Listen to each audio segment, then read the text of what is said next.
Hello, and welcome to the 92nd Street Y New York series, The State of New York, where we give you a chance to get to know the people making decisions about New York's future.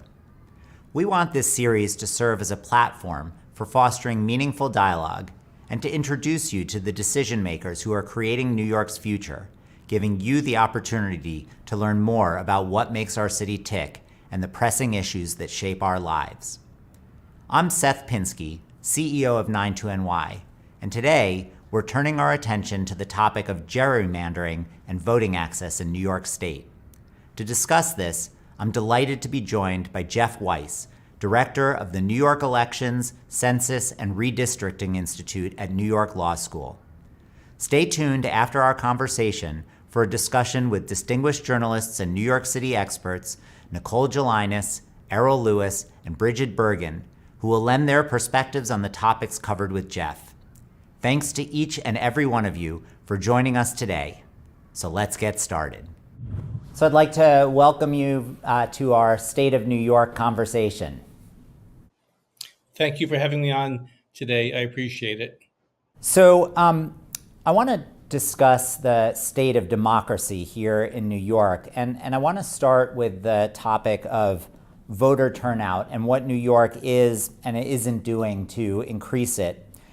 When I met with members of our community to discuss this topic before our conversation, many people were surprised to hear that according to, for example, Ballotopedia, among the states in the 2020 presidential election, turnout in New York was only about 42%, which was 11th from the bottom, which placed us just below Louisiana, just above Alabama, and about 20 percentage points behind the national leader, Minnesota.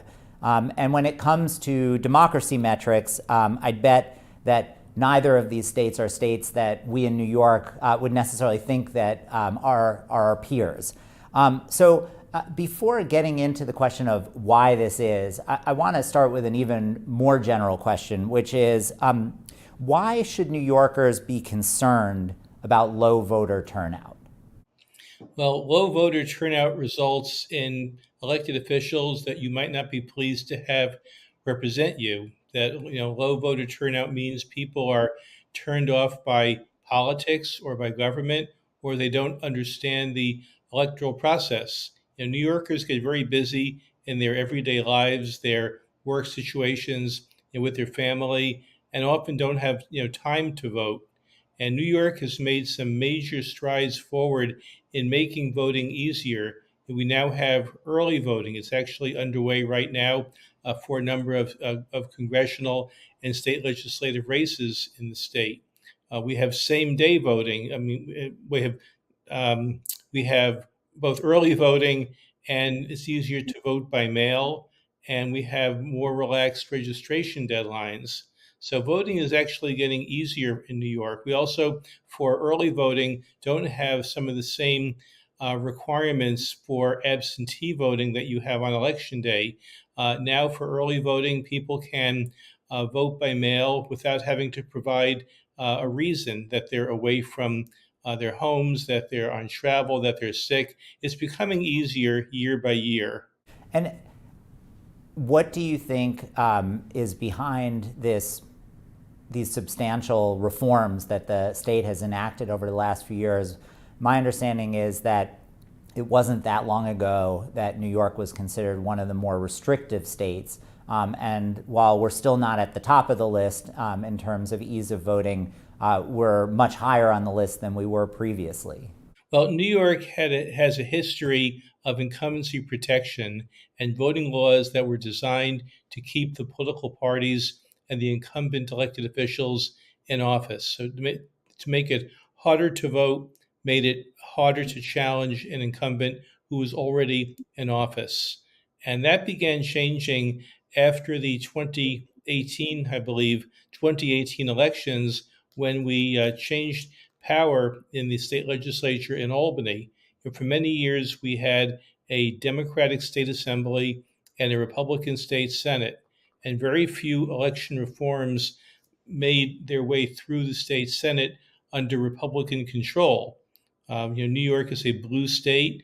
It's an independent state, and when you look at Republicans, Democrats, and independents, or as we call them in New York, registered as blank voters, you find Republicans coming in third. So making voting easier wasn't necessarily always that attractive to the Republican leadership in Albany. The Democrats have made efforts to expand the ability to vote, to shorten the time before Election Day when you needed to register to vote. It's still difficult to vote in next week's primary, and if you wanted to change your political party affiliation, you would have still have had to have done that in February, several months ago. So there's still some laws that haven't been changed that make it difficult to vote or to change your party affiliation. But New York has come along, a long ways. We also have easier voting by affidavit if you go to the wrong polling place. New York has cut back on the awful efforts at some of the boards of elections to eliminate voters who haven't voted, or the snafus we've seen with voters being dropped from the rolls. So voting is getting better in New York, getting easier, and hopefully with things in New York City like ranked choice voting, where people can really have more of a buy-in into the process and have more selection as to who they're voting for, hopefully New York's numbers will improve. Well, and so just picking up on that hope for the future, my understanding is that there's a ranking that's put out with some regularity that looks at what's called the cost of voting, which is really looking at the cost in terms of effort and time that's put on voters, and different states are compared to one another. And in the latest survey, I think that New York came in 18th. And while that's significantly higher than where we were earlier, as you said, it still trails not only states like Oregon and Vermont and California, which I think most people would say are examples of progressive states where you would expect to see voting be easier, but also some red states like Utah and North Dakota. So I'm wondering if you can share if you had a magic wand, what would be some of the other obstacles to voting in New York that you would change that you think would have the greatest impact? We would want to eliminate the time before an election that people are required to vote, that you should be able to both register to vote and vote on the same day, that we rely more on early voting and mail voting than in-person voting on one specific day. Oregon, all the voting there is done by mail. You don't have poll sites on the Tuesdays in November as we have in New York. So there are things, efforts underway in the legislature with new leadership there to open things up a bit for New Yorkers to make it easier to vote. And you talked about ranked choice voting. Another reform that I've heard people talk about are open primaries, which I think is something that you see in California. What is your opinion about those, and can you explain to our viewers before answering that question what those are? Ranked choice voting is sometimes tricky to explain to people, but the way things have worked in the past, at least in New York City, for New York City elections, is that you're required as a candidate to receive at least 50% of the vote in a primary. If you don't receive 50% in the primary, then you had to run in a runoff election where the top two vote getters face off, and the one that reaches 50% plus gets to be on the ballot in November. With ranked choice voting, you have a choice where in the primary, you can vote for, let's say, 5 candidates. And the 5 candidates' votes are added up at the end of the day. And if any one candidate receives 50% plus in the first go around, they win. But if they don't reach 50%, then the votes are reallocated so that the bottom vote getter is dropped off the tally, and the voter's second choice then gets added to their as their first choice. You, as a voter, if you vote for 5 candidates, there's a process of elimination where your vote then goes to a second candidate until one of the competing candidates reaches 50%. And that way you get to pick candidates A, B, C, D, and E. And then if candidate A doesn't win in the first go around counting the ballots, there's a second opportunity or a third opportunity. And it's worked pretty well so far. And what about open primaries? Open parties is a different question. Right now, to vote in a primary in New York, let's say to vote in the Democratic primary in New York for next week's vote, you have to be a registered member of the Democratic Party. You can't be a Republican. You can't be a blank or independent. You must be enrolled in the party for whose primary is taking place. So the argument goes by having an open primary, any voter can vote in for a candidate in any primary. If I'm a Democrat, I can go in on primary day and vote for a Republican. Or if I'm an independent, I can vote for a Republican or an independent. The challenge there is that threatens the political party's ability to control their parties and who their candidates are. So, in one sense, it opens up the ability of independent voters to vote for candidates that they might want to see elected. And then on the other hand, it might take away from the political parties their ability to control their parties. New York needs to have a very robust debate over that, which hasn't really happened yet. And I'm curious, just as somebody who focuses on this, for you personally, when you look at more radical reforms like those, procedural reforms, are those things that you generally think will lead to better government, or how do you view those kinds of changes? It could lead to better government. I know people in Oregon like the idea of open primaries and alternative voting systems. I think it's worked in California. Right now, given New York's political culture, it's a little bit alien to the New York way of thinking. And New York is such an overwhelmingly Democratic city and state that it goes to threaten the power, the leadership, the control of Democratic Party leaders on picking candidates to run on their line and then win. I think an open primary could be threatening. So I think it needs more debate. I'm not against it, but I'm open to see what happens, what voters think of that. Great. So let's turn our attention from voter turnout to another topic that potentially poses a threat to democracy, and that is partisan gerrymandering, which is the drawing of legislative district lines in a way that's meant to favor certain candidates or parties and disfavor others. As I understand it, historically, legislative districts typically were redrawn every 10 years by state legislatures.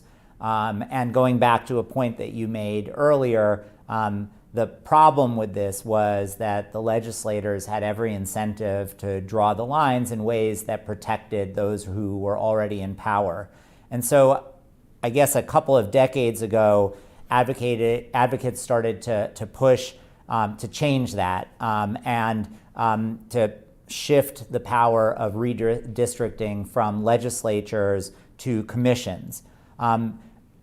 I saw a study that the Brennan Center put out in October 2022 that said that after the most recent census, commissions were now involved in drawing congressional district lines in 9 states.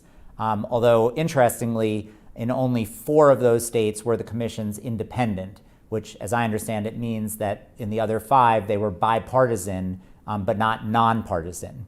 In theory, again, as I understand it, New York should have been one of these 9 states because in 2014, the voters approved a bipartisan commission system. But for reasons that we're going to get to in a minute, as of 2022, in fact, the congressional districts had been drawn by the courts.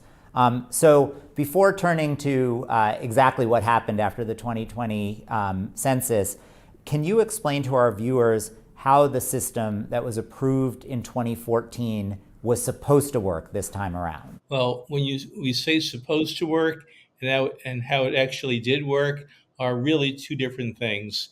Up until or through the post-2010 redistricting cycle, the congressional map, the Senate map, and the Assembly maps were drawn simply by the legislature.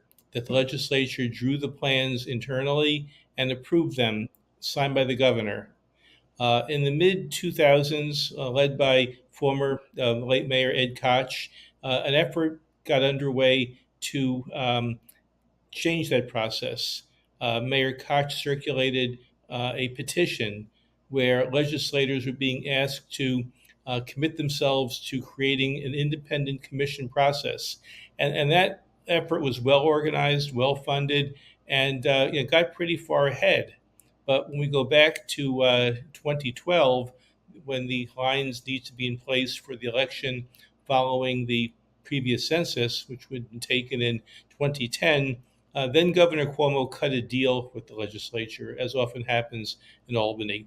The legislature was given the ability to draw their own lines one more go around, but in return, the governor said he would approve the maps as a bill if the legislature agreed to put a constitutional question, an amendment on the ballot to create what he called an independent commission. So in 2012 and again in 2013 and 14, with two separately elected legislatures, an amendment was developed and put on the 2014 ballot that created what is called on paper the New York State Independent Redistricting Commission. The commission was tasked to develop lines for the Assembly, Senate, and Congress. The 10 commissioners would be, for the most part, appointed by the state legislative leaders to represent partisan balance, and then also add a few independent members chosen by the members picked by the legislative leadership. The commission was given criteria to follow on Voting Rights Act, population equality, compactness, fairness, drawing districts with communities of interest in mind, but they weren't prioritized. And the rules that were developed for the commission on whether one party or two parties controlled the legislature, the rules were meant to change depending on who controlled the legislative power, ostensibly because, excuse me, Governor Cuomo and the then Republican leadership in the state Senate were trying to find some way to help the Senate Republicans retain power in a state that was trending heavily blue Democratic. In 2014, a state judge ruled that the ballot question could not include a description of the commission as independent because it wasn't. It was an advisory commission to develop plans to be sent to the legislature, and the legislature then had the right of final approval. So first off, it wasn't an independent commission because independent commissions mean that the plans drawn by the commission are final, that they're not subject to review by a legislature or any other body. So what New York had on paper was the word independent, because it was written into the Constitution that way, but in reality, it was an advisory commission. It was a bipartisan commission. It was not like California and Michigan and Arizona have truly independent commissions. So what happened in the long run is that the commission, which was tasked to send one set of maps to the commission, to the legislature, well, the legislature rejected that set of maps, which then empowered the commission to go back and submit a second set of maps. And that's where things went off track, fell apart, and imploded in February 2022. The legislature gave the commission some time to go back to the drawing boards and submit a second set of maps, but that never happened. The Democrats and Republicans on the commission could not agree. They couldn't meet. They couldn't negotiate. They really couldn't do anything, and they walked away.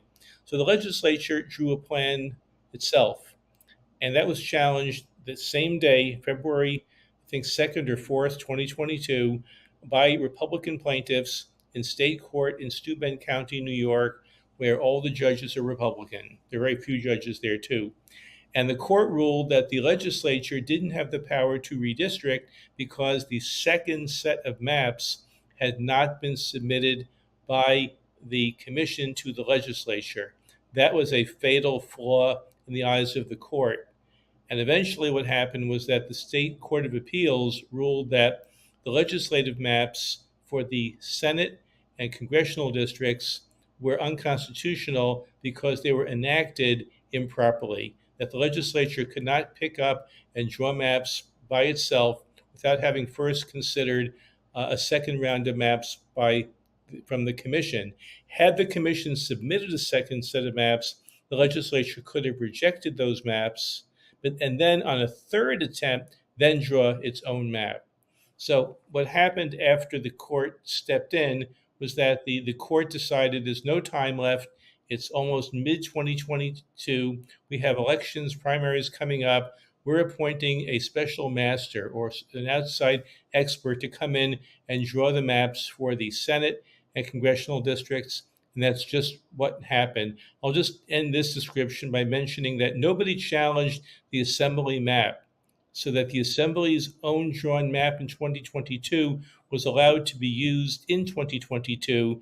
And the court said, had the Assembly map been challenged for this procedural flaw in not submitting, following the rules of submitting maps and taking votes, etc., that map would have been invalidated as well, but that never happened. So already a complicated story and then became even more complicated in ways that perhaps some of our viewers don't fully understand, because after the Court of Appeals issued its ruling that invalidated the legislature's version of the maps, the then chief judge, Judge DeFiore, announced that she would be retiring. And the governor then appointed or nominated a well-respected jurist named Hector LaSalle for the post. And that then became another area of controversy, and ultimately the state Senate ended up defeating the nomination for Judge LaSalle. Can you explain how that related to the fight over redistricting? Well, Judge DeFiore did not believe the legislature had the right to draw a map. Other judges on the court thought that the legislature should have had that power. So when Judge DeFiore stepped down, Governor Hochul nominated Judge LaSalle, who serves on an appellate court in New York City, but he was viewed by members of the Senate. The Senate has to approve judicial nominations. They saw him as too conservative. They frankly saw him as somebody who might not be that kind to a lawsuit that would have the courts tell the legislature or the commission to go back and redraw the maps.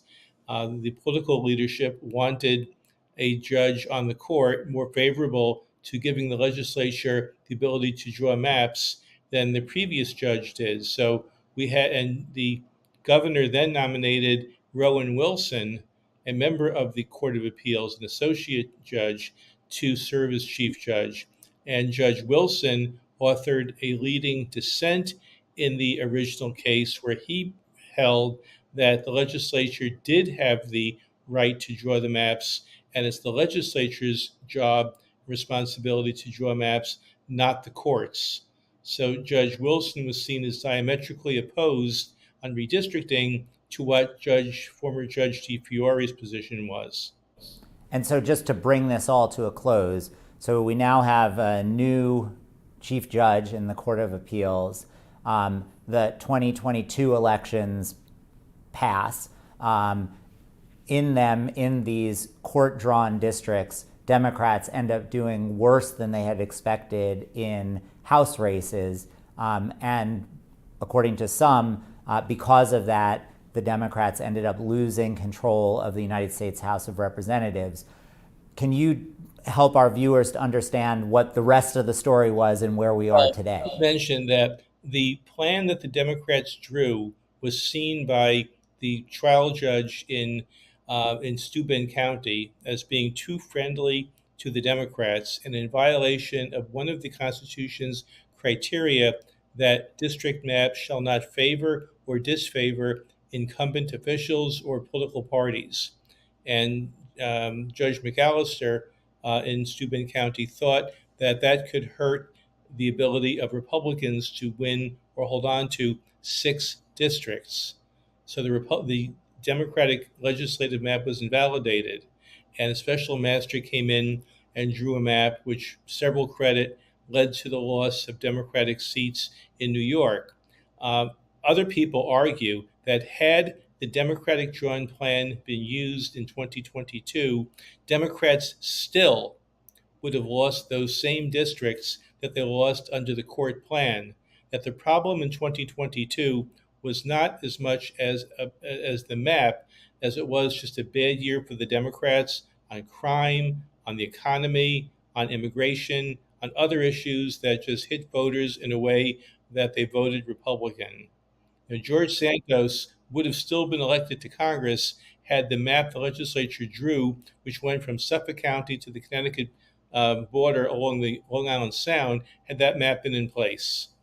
So just to fast forward the story, so ultimately, as I understand it, the commission met again after the election, drew up a new set of maps, was able to reach a consensus, and the legislature essentially adopted those maps. And so now we have maps that were drawn by this commission, whether it's independent or bipartisan or whatever you might call it. So from your perspective, do you think that the system in New York ultimately worked the way that it should? Or if it didn't, how are voters in New York harmed by this process that we've all been through over the last few years? The process worked in a very awkward way, in a way it shouldn't have played out. After 2022, a lawsuit was brought against the Assembly map, and the commission went back to work, drew an Assembly map, which the Assembly then approved with some tweaks to make sure that incumbents were still in their home districts. A whole separate lawsuit was filed by Democrats in Albany County, who first lost their case but eventually won this past December in the Court of Appeals, where the court held that the commission had to go back to work and submit that missing second plan to the legislature. And that's just what happened. In February of this year, a map was sent by the commission to the legislature, which adopted it by about 90%. It's also interesting to mention that the maps drawn by the special master for the court in 2022 are about 90% still in place in the maps for the assembly and congressional district line maps that were tweaked by the legislature. So the whole fear of giving up the power is no longer that real when the legislature itself went with 90% of a court-drawn map unchanged. So I guess a question then, as you look at this process, you described it as awkward. That seems like a charitable way of putting it. If you could start over and come up with what you think is a better version of how we can do redistricting in New York, what would it look like? And is there a particular state whose system you think is effective and one that we should look to? There are two states that come to mind.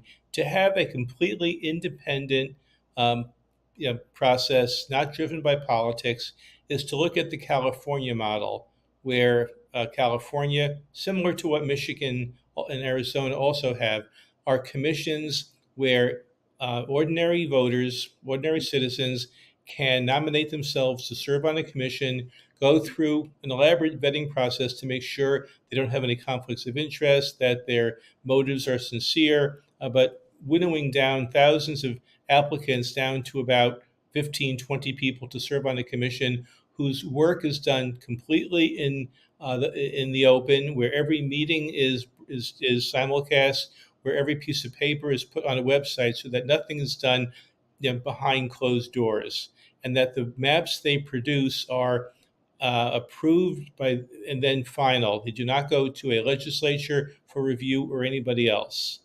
On the other side, you have a state like Massachusetts, where the legislature does draw their own lines, but they do so in a way that is much more transparent, much more inclusive, listens to public comment, gives the ability for the public to draw maps using state software, and produces a map that in a democratic state, Republicans, minority groups, good government groups, all embrace. And Massachusetts has, for the most part, been able to do that for the last 3 decades. So legislators can still draw maps if they do it in a responsible, transparent, fair manner. If they get greedy, if they overreach, if they draw lines for pure self-interest, they're going to run into trouble, either with the voters or in the courts. And if New York wants to take the California approach, that might be a better way, but I don't think the New York legislature at this point wants to give up complete control. So for those people who want to look at reforming the process before 2030, and that work is underway now to draft different kinds of models to share with the legislature, there might need to be some room for compromise to give the legislature either some control or maybe more so importantly, is to limit the legislature's ability to tweak maps submitted by a commission. So let me end with a quick question, which is that in the conversations that I had in preparation for this with members of our community, I would say that what I heard was deep pessimism about the state of democracy in the United States. To end on a hopeful note, is there something out there that you see that you think should give all of us a belief that the future of American democracy, in fact, is going to be a positive one and that democracy will be an enduring one? Well, the first step to address that is to get back to the beginning of our conversation. People need to vote. Now, it's one thing to bemoan the state of democracy and the situation we're in, but if each voter doesn't do something to go out on election day or to mail in an early ballot,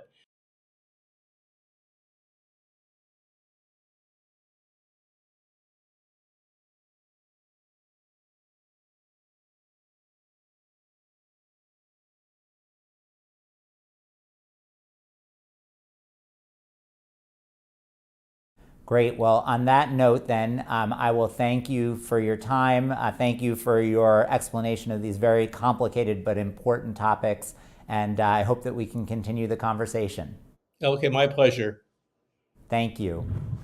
Welcome to the three of you. It's great to be talking again. I'm excited to dive into the topic of the state of democracy here in New York. All of you watched the conversation that I had with Professor Wice. And at the beginning of that conversation, one of the things we talked about was the fact that voter turnout in New York has consistently been lower than voter turnout in other states, which was surprising to me. I'm curious as a place to start if the three of you have any theories of your own as to why turnout has historically been depressed in New York. And I'll ask you the question that I asked Professor Wice as well. Is that something that we should be concerned about? And I'll start with you, Brigid, on that. Well, I do think it's something we should be concerned about. I think when we see voters not engaging, it means that the people who are ultimately in power are reflecting the views of a few as opposed to the views of the many. That being said, we don't make it particularly easy for voters in terms of the calendar, I'll say. We've had a lot of elections in New York in recent years. We have special elections, we have primary elections, we have general elections. They're all at different times of the year. And while we've had June primaries now for a while, it's still relatively new compared to many years of having September primaries. And those special elections can occur just about any time of year, depending on when a vacancy occurs. So there are some challenges there. Now, there have been reforms since the Democrats took over the state Senate in 2019 to give voters more tools to cast their ballot. There's 9 days of early voting. You can now vote early by mail. So, it'll be interesting to see if some of the vote early by mail piece helps increase voter turnout. We haven't seen a lot of increase in voter turnout because of early voting explicitly. However, I think, as we start looking at some of the outcomes of elections, One of the things we have seen is candidates who sort of snooze on early voting, so to speak, can be hurt by it in the ultimate outcome, because those votes that they pick up during those 9 days can really make or break the outcome of a race. So yes, I think lack of turnout is a problem. I'm not sure all the ways to solve it, but I think it's good that we're taking steps to give voters more tools to try and vote at different times and in different ways. Just picking up on something that you said and something that Professor Wice talked about, what he talked about were many of the reforms that have been instituted in recent years in New York, and talked about how that's hopefully going to help boost voter turnout. One area, though, that he said remained difficult for voters to crack were primaries. And Nicole, I wanted to ask you, especially in a state that prides itself on being a progressive state with a legislative majority, a large legislative majority in both houses of people who are self-described progressives and presumably therefore people who would want to increase voter turnout. Why is it that you think that our primaries remain so difficult for voters to participate in? Well, I think it's just as Professor Wice said, that the system as it is benefits the people who control the party and the kind of machine party politicians, elected officials, appointed officials. Neither party, including the Republican Party, doesn't really want any outsiders to come into this insular world that really benefits them. And I think an open primary would be a good idea. I think it would mean more moderate candidates on both sides. In other words, in the Democratic primary, you wouldn't be appealing to the far left because those are the people who are most pumped up and interested in coming out to vote. And the same with the Republican primary, you wouldn't be appealing to the far right. And you could also take away from the emphasis on these boutique issues where like something as silly as getting rid of the Central Park horse carriages has dominated elections for decades because they can get a core group of voters out, and that really matters in a primary. So I understand the concerns that, yes, it's a party, and the party theoretically in a perfect world should be able to choose its candidates the way it sees fit. But overall, for general governance, open primaries would be good in getting us better candidates. And Errol, again, picking up on what Nicole was just saying, I've heard arguments that people make about why having closed primaries is actually of benefit, that you want the party to be able to be meaningful, that it imposes discipline on the members, it creates coalitions that then in fact allow people to actually govern. I'm wondering from your perspective, do you think the way that we currently structure our elections, where the party alone chooses or the members of the party choose who the candidates are going to be and then send those members on to the general election, is that a good thing for democracy in New York? Is it a bad thing? Is it something we should be concerned about? I like parties. I think they work. They are an American invention. They are an important cornerstone of American democracy, that, political parties. The earliest political parties came together around wanting to pass, for example, the Bill of Rights in the first Congress. I think if you didn't have political parties, you'd soon end up with them. You could call it a caucus, but there are people who caucus around dairy price supports or around other kinds of issues, and people naturally group themselves into interest areas, and sooner or later you'd get right back to where you started. You'd have to call it a party.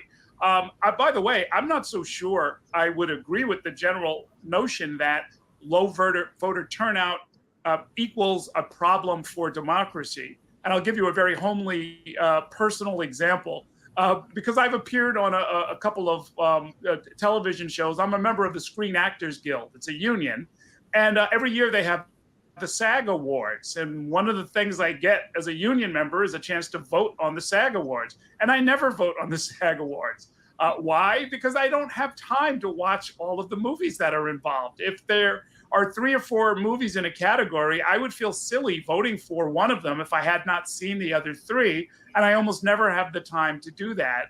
And so they've actually gone through, they've added an early voting period, so they've extended the voting period, and they've made it easier. Instead of shipping CDs or DVDs every year, you can now look at it online, and it's streaming, and it's supposed to be simpler, but I still don't vote. And I think something analogous to that may be going on with a lot of voters. If they don't have time to focus on who the candidates are, what the issues are, and so forth, there are people who want to at least not cause any harm, which, by the way, is how I feel about the SAG Awards. I know how much time and money people put into making these movies, and I don't want to cast some random vote that actually might harm somebody who really had a vested interest in it.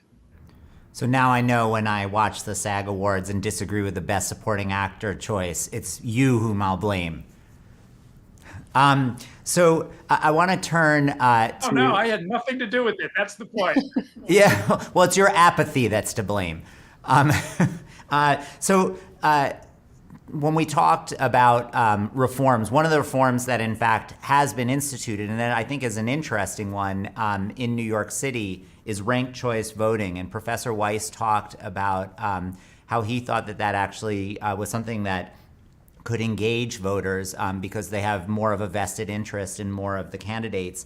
I'm wondering, Brigid, what you think the impact of ranked choice voting has been on the mayoral election last time around, and what it might be on the mayoral election that's coming up in a year and a half or so.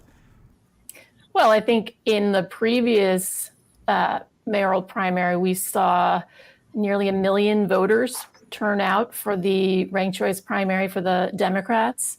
It made it definitely an interesting race to follow. And I think it's what makes thinking about the upcoming primary more interesting as well. Incumbents naturally have an advantage. They have a fundraising advantage built in.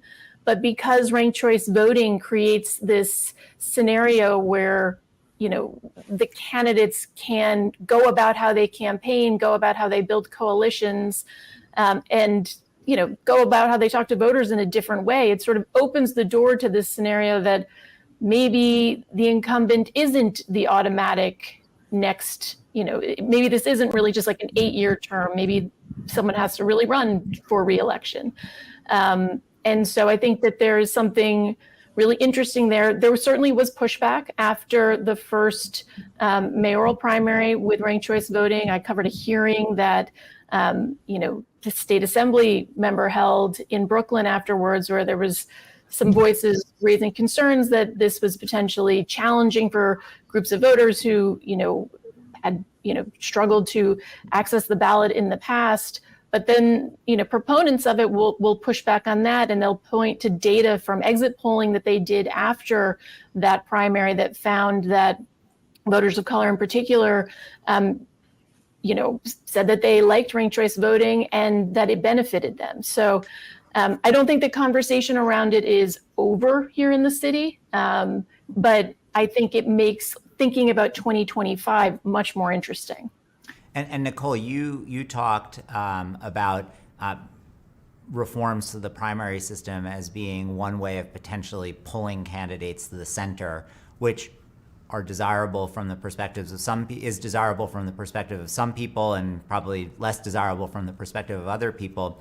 What do you think the impact specifically of ranked choice voting was on the choice of the nominee in the last mayoral primary, and do you think it will have a similar impact or a different impact this time around?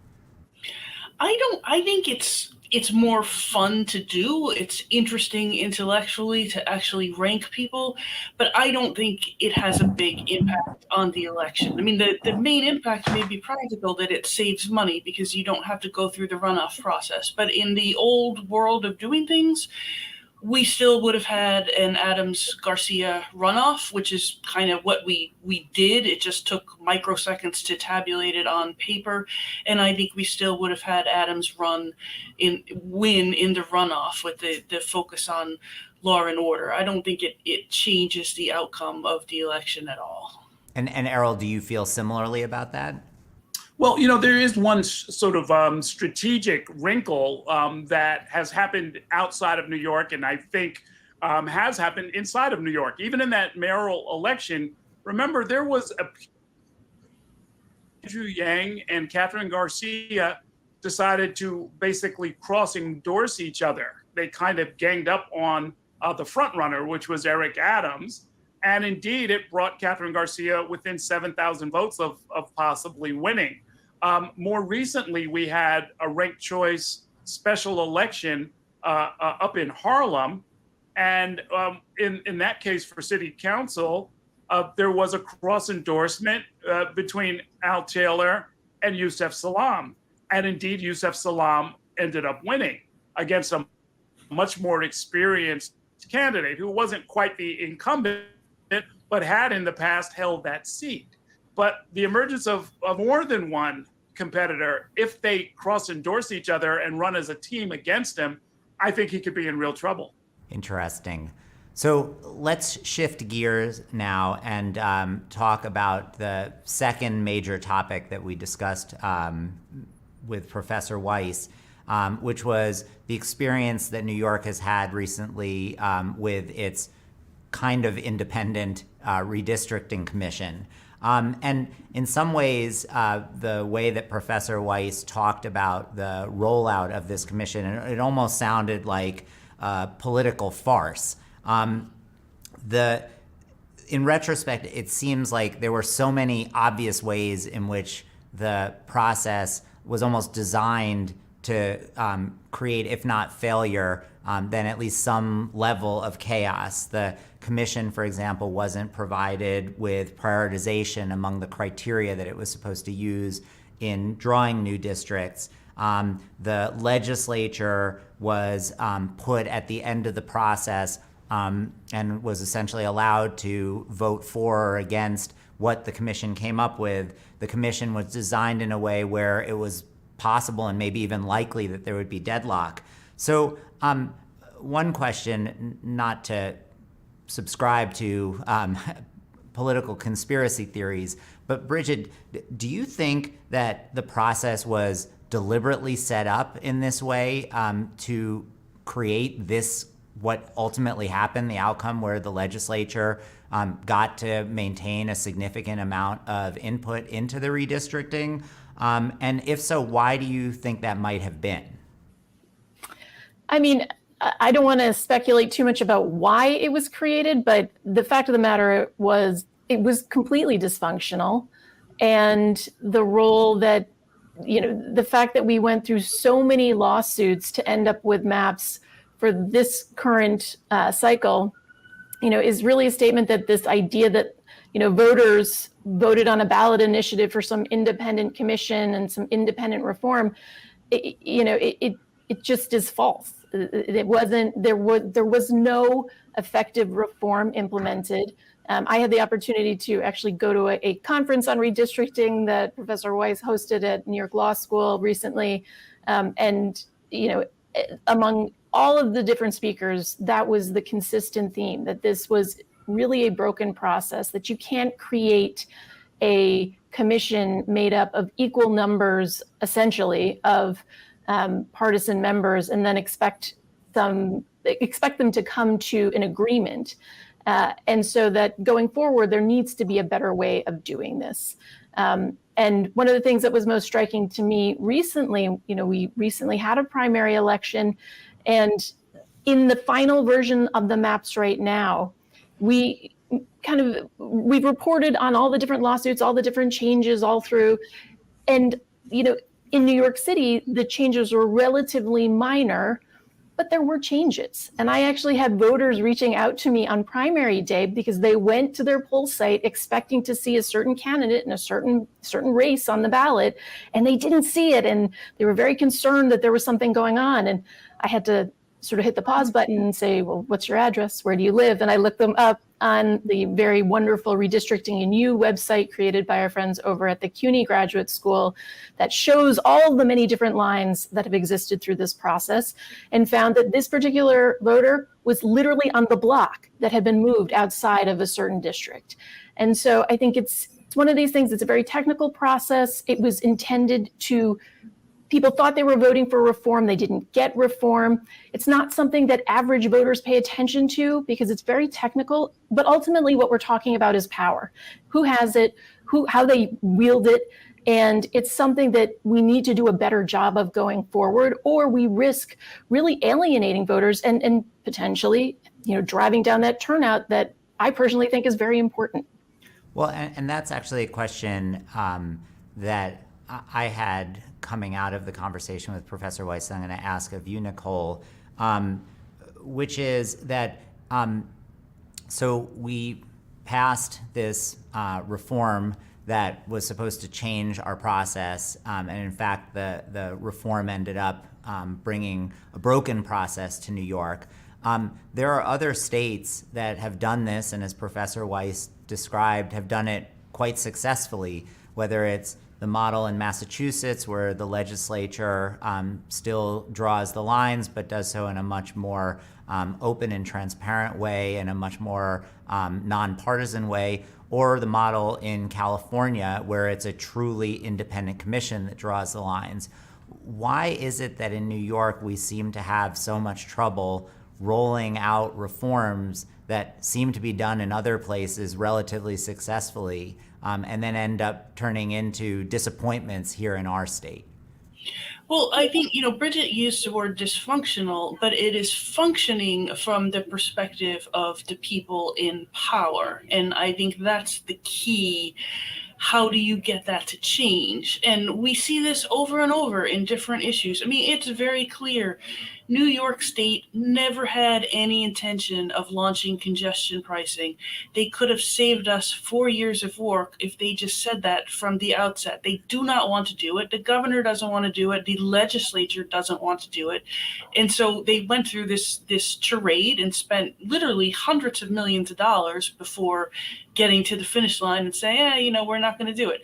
It's the same thing with the redistricting. I mean, that I was just exhausted by Professor Wice's explanation of all of these lawsuits and going back to court and going back to the maps. I mean, as you note, and as the professor noted, this is not hard to do. Massachusetts seems to have a very good model. The policy is not hard. It is just the chicken and the egg. How do you affect the people in power so that they do the right thing without being able to get to them because of these issues, both with the districts and the voting processes?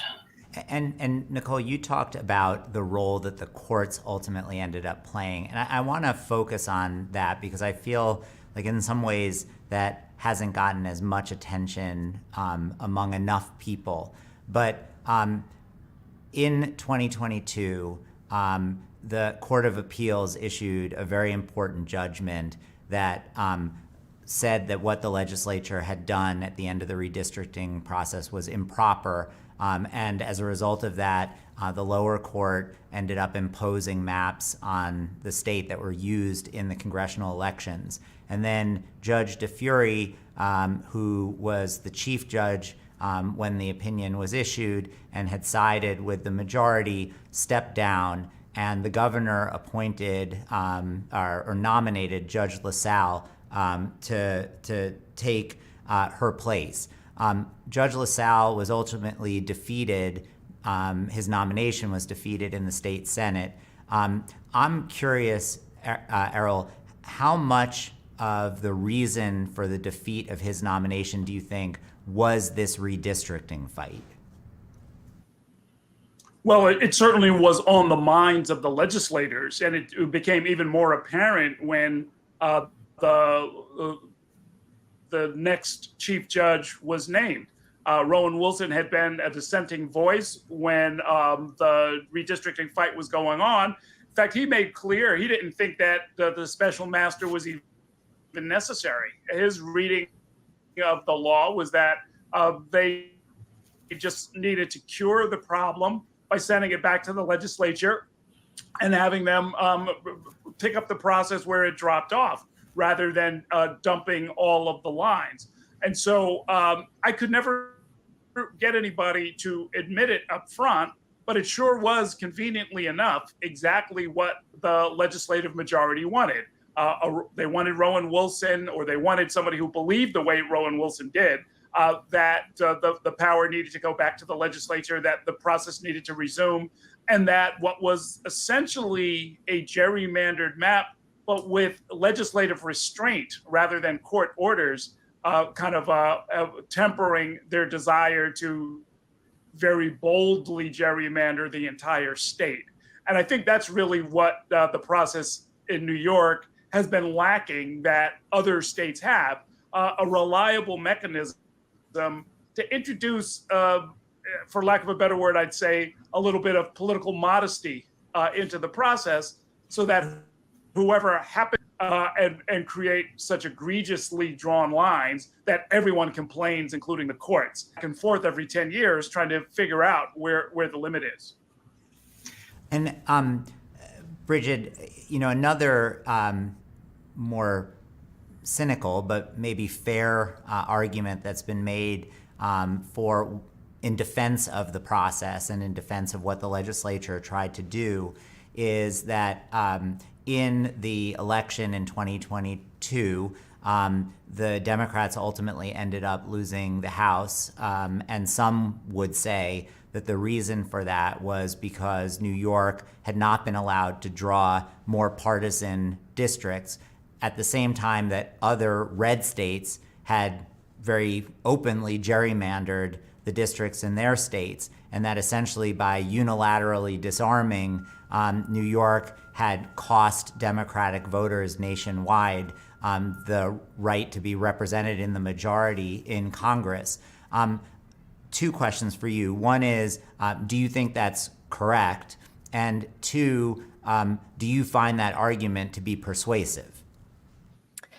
I think that the unilateral disarmament argument is something you absolutely hear from particularly Democrats who were involved in this process and who both wanted to see a different map initially and then exhibited some restraint in some later versions.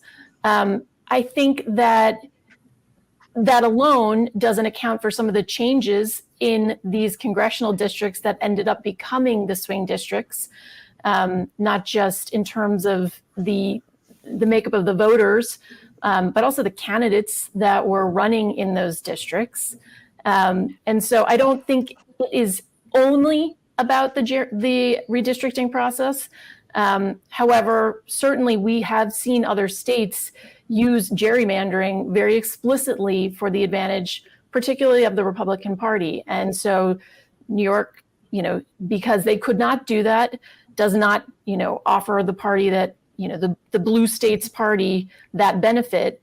But I think the better way to look at some of that is to understand what's going on at the district level and going on with some of the candidates that are being brought up through this system that in so many ways in this conversation, we've pointed out that, there's a problem with the people in power bringing new people in. And so if you're not bringing in good candidates and not running good races and not, running in an organized fashion, that's also why you're losing these districts, not just because of the lines.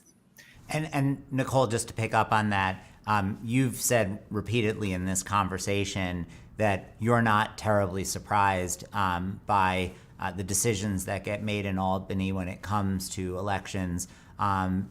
They, to boil what you're saying down to its simplest terms, people are making decisions that protect the positions that they have and protect incumbency.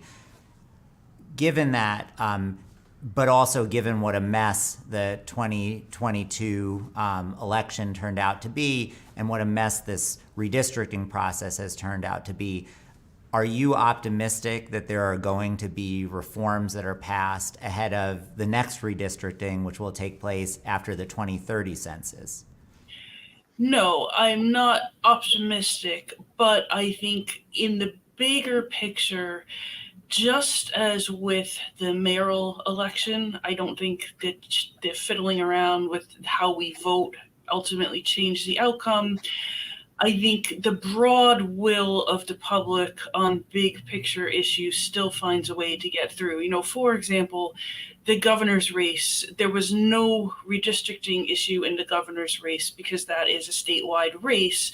And Zeldin, a Trumpian Republican, came very, very close to beating Kathy Hochul in a Democratic state. And so that is a big picture signal that the voters wanted to send, and they did send, and the state has responded, you know, albeit in a fumbling backwards way.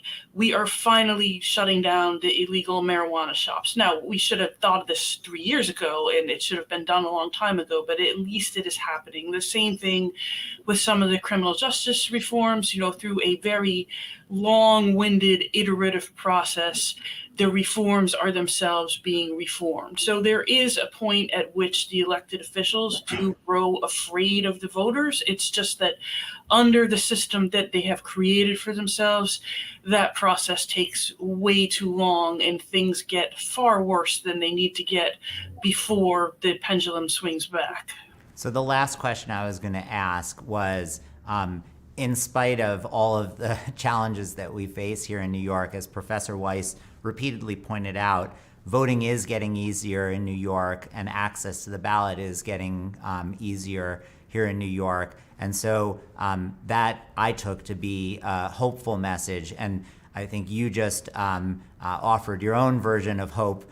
Maybe it's a New York version of hope, but that when we make big mistakes here in New York, eventually those mistakes become so great that the elected officials are forced to fix them because the voters just get fed up. So I'll ask that question of Errol and then of Brigid. What gives you hope about the future of the state of democracy here in New York, Errol?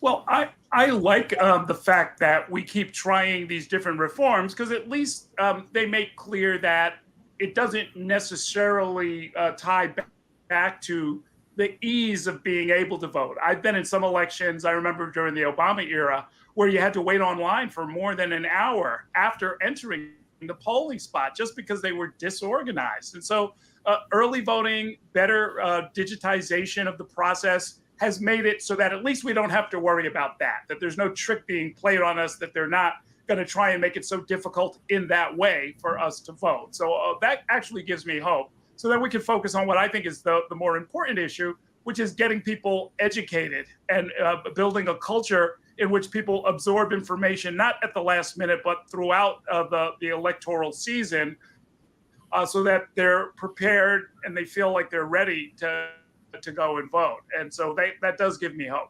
You mean they actually end up casting the vote for the best supporting actor? If the average voter has the opportunity that I would like to have to watch 10 or 20 movies before casting a vote, I think that should be the goal. Maybe that's the answer. And Brigid, I'll give you the last word. What gives you hope here in New York about the state of democracy?